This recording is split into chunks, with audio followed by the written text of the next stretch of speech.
Help for এডুকেশনে তোমাদের সকলকে স্বাগত জানাই।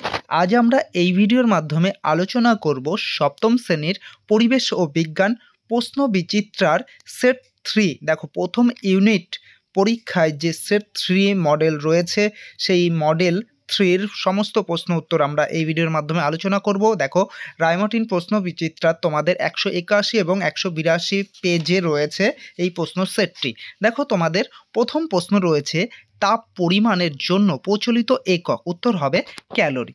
দ্বিতীয় প্রশ্নটি দেখো, 3 গ্রাম বিশুদ্ধ বরফ ও উষ্ণতার 3 গ্রাম বিশুদ্ধ জলে পরিণত হতে তাপ গ্রহণ করে, উত্তরটি হবে 280 ক্যালোরি। তৃতীয় প্রশ্ন রয়েছে তুতের সংকেত হলো, উত্তরটি দেখে নাও CuSO4.SH2O।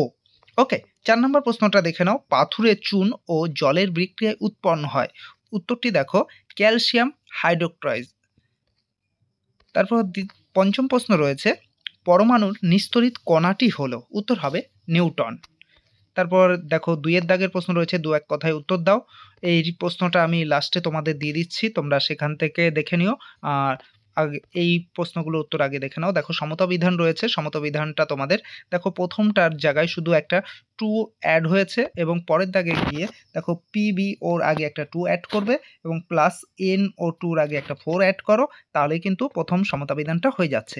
এবার দ্বিতীয় সমতা বিধানটা দেখে নাও। দ্বিতীয় সমতা বিধানটায় তোমার P4 যেমন আছে থাক, প্লাস এল রয়েছে, এর আগে তুমি 6 দিয়ে দাও এবং এ পাশে চলে এসে পির আগে একটা 4 ইউজ করো, তাহলেই কিন্তু সমতা বিধানটা কমপ্লিট।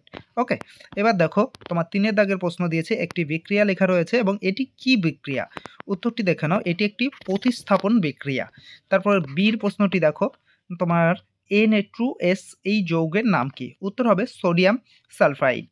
তারপরে দেখো বলেছে সঠিক উত্তর নির্বাচন করে পুরো উত্তর লেখো। দেখো প্রথমে কি বলছে, প্রদত্ত কোন খাদ্য উপাদান দেহ থেকে তাপ বেরিয়ে যাওয়া কমিয়ে দেয় তা স্থির করো, উত্তরটি হবে লিপিড। দেখো অপশান সিতে রয়েছে। এবার 2-এর দাগের প্রশ্ন রয়েছে, দেখো উদ্ভিদ খাদ্য তৈরির সময় যে উপাদান গ্রহণ করে তা হলো, উত্তর হচ্ছে কার্বন ডাই অক্সাইড। অপশান বিতে আছে, দেখো এখানটায় বিটা 8 হয়ে গেছে, তোমরা অপশান বি করবে ওটা, বই থেকে যেহেতু দেখছো তোমাদের তো অপশান বিতেই আছে। এবার দেখো শূন্যস্থান পূরণ 2-এর দাগের, মানবদেহের মস্তিষ্কে জলের প্রকৃতি হলো, উত্তর হবে সেরিব্রো স্পাইনাল তরল। তারপর 3-এর দাগের প্রশ্নের দিকে দেখো, একটি বা দুটি বাক্যে উত্তর দিতে বলেছে। দেখো রয়েছে অতিরিক্ত কৃত্রিম খাবার খেলে কি কি শারীরিক সমস্যা হতে পারে, উত্তরটি দেখো কৃত্রিম খাবারগুলো, তোমরা আগে খাবারগুলো দেখে নাও কি কি কৃত্রিম খাবার। দেখো বলছে roll, chowmein, egg roll, biryani, fast food জাতীয় অতিরিক্ত কৃত্রিম খাবার খেলে নানা রকমের শারীরিক সমস্যা হতে পারে, যেমন হৃৎপিণ্ড, যকৃৎ প্রভৃতি মস্তিষ্ক অঙ্গের ক্ষতি হতে পারে। আর ভিডিওটি কেমন লাগলো অবশ্যই কমেন্টের মাধ্যমে জানিও, আর আমাদের চ্যানেলে নতুন হয়ে থাকলে চ্যানেলটিকে সাবস্ক্রাইব করে নিও এই ধরনের ভিডিও সবার আগে পাওয়ার জন্য।